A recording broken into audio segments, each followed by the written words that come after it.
This ship was created without using any mods at all, just the blocks that are already in the game. And I'm going to show you exactly how I made it, along with every other build in this video. Let's start off with this peaceful lake scene. You see this pink bench right here? If you look closely, you'll see that it's actually made out of fences, trapdoors, and buttons. So, how did I do it? Well, I built it using a website called Block Display Studio, where you're able to move and rotate blocks however you want to design your build. When you're done, you just copy the command, paste it into a command block, and that's it. Now you have your completely custom model in-game. The bench was pretty simple, but with a little extra time, you could also create something like this flower cart. The cart itself is made out of bamboo slabs with some trapdoors and fences for extra decoration, and dark oak buttons for the wheels. Then I just went ahead and filled the inside with flowers to give it a splash of color. And presto, we have this intricate design that's just made out of existing blocks. Amazing. You probably also noticed this potted spore blossom for sale. Normally, spore blossoms can only be placed upside down, and small drip leaves can only go in the water. But with block displays, we can create this big, beautiful flower that'll look great in your garden. The bike right next to it actually has the same wheels as the cart, though with twice the spokes, some bamboo shoots to build the frame, some candles for the handles, and a polished blackstone button for the seat. I'd love to take a joyride around my Minecraft world on this thing. Waddling nearby is this adorable little family of ducks, which adds a bit of life to the scene. I managed to make these guys really small by using a bunch of candles to shape their bodies, and little acacia buttons for their mouths and feet. The texture of the candle is almost too perfect for this. It actually makes them look like they're covered in feathers. So cute! Moving on to something a little bigger, we have this super detailed house with a slanted roof, very fancy windows, and a smoking chimney. But first, let's take a look at the bridge we have to cross in order to get there. Unlike your average Minecraft road bridge that's perfectly straight, this one actually has a realistic curvature to it, like gravity's pulling it down. We're also able to put these chains along the sides for extra support, really making it feel like the bridge can take a heavy load. For the house itself, the roof was made by rotating slabs at an angle and placing some sideways andesite walls at the very top to cover the seam. Then the chimney was built in just the right place so that I could hide a campfire inside, allowing us to have the smoke particles. Shh, that's our little secret. The windows are all lined with brick walls, and by using 4 misaligned glass panes, we can give each of these windows a cross through the middle. Now that's fancy. These lanterns are held using the support that the bell usually hangs off of, and the custom bushes below are just slightly shrunken dark oak leaves laid over some dark oak fences. We also have this curved awning above the door made with brick slabs, which completes the exterior of our gorgeous forest house. On the inside, we have this bed frame along with this awesome grandfather clock design. Both of these are made using various dark oak blocks, like fences and pressure plates, and the grandfather clock has this little lightning rod behind the glass to look just like a pendulum. But my favorite piece of decoration in this room has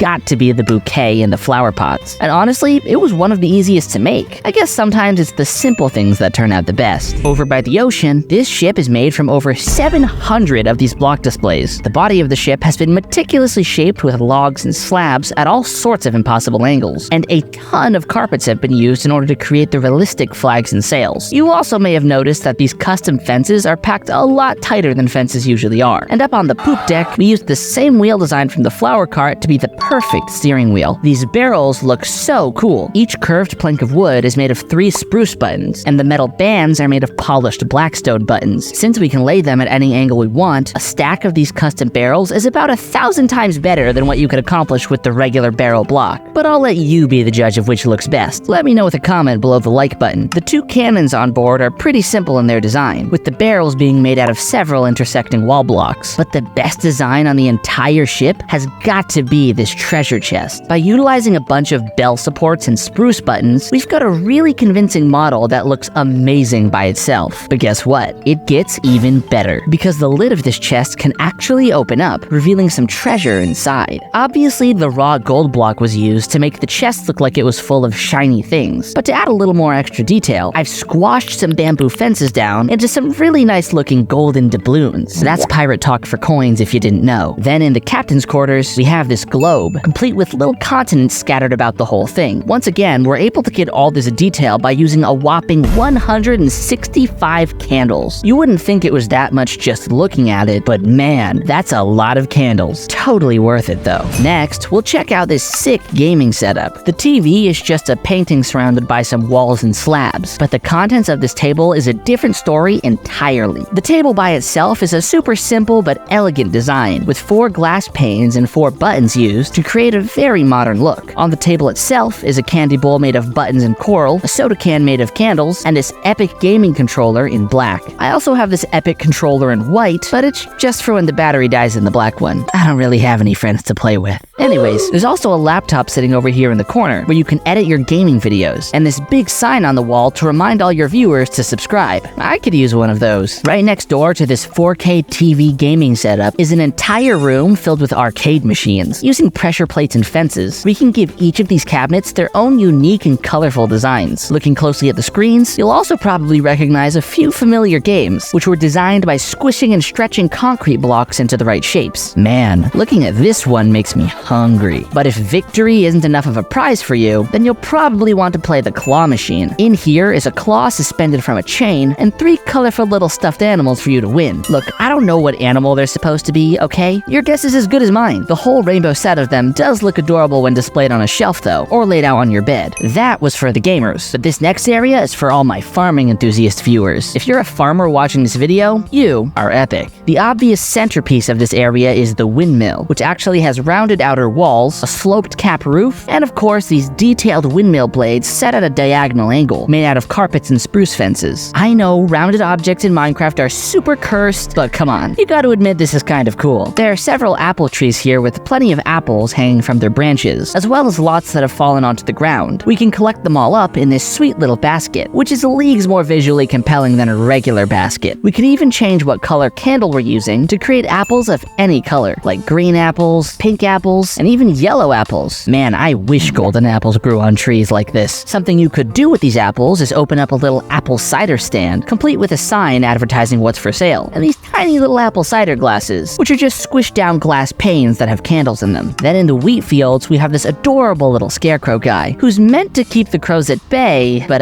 it doesn't look like he's too good at his job. Oh well, I suppose he's at least made a friend, and that's what matters most. If you look closely at the bottom of this scarecrow, you'll see an upside down wheat crop was used to give him a little extra detail, and make him look a little more disheveled and thrown together. There's also a pile of stone buttons at the base, to look like rocks that are helping keep him upright. Not that they seem to be working, as he's all slumped over. His head's even tilted at an angle, but that sort of little detail does build character. And inside the windmill, we have not much, honestly. It's just this swirly witch's cauldron and a toaster. Look, I just thought these were cool and I didn't know where else to put them, so they ended up in here. The cauldron's just a regular cauldron block that I've placed a sideways portal into, and the toaster is made out of 2 walls, some candles, a button for the part in the front, and some more bell supports on top to make the toast. Though it honestly looks kind of burnt. Sorry about that. Every single one of the models in this video were just made using a few commands, and were designed using the amazing Block Display Studio website made by Eszes Balint, which will be linked in the description below. If you liked what you saw, check out this video next. With all that being said, I will see you in the next one.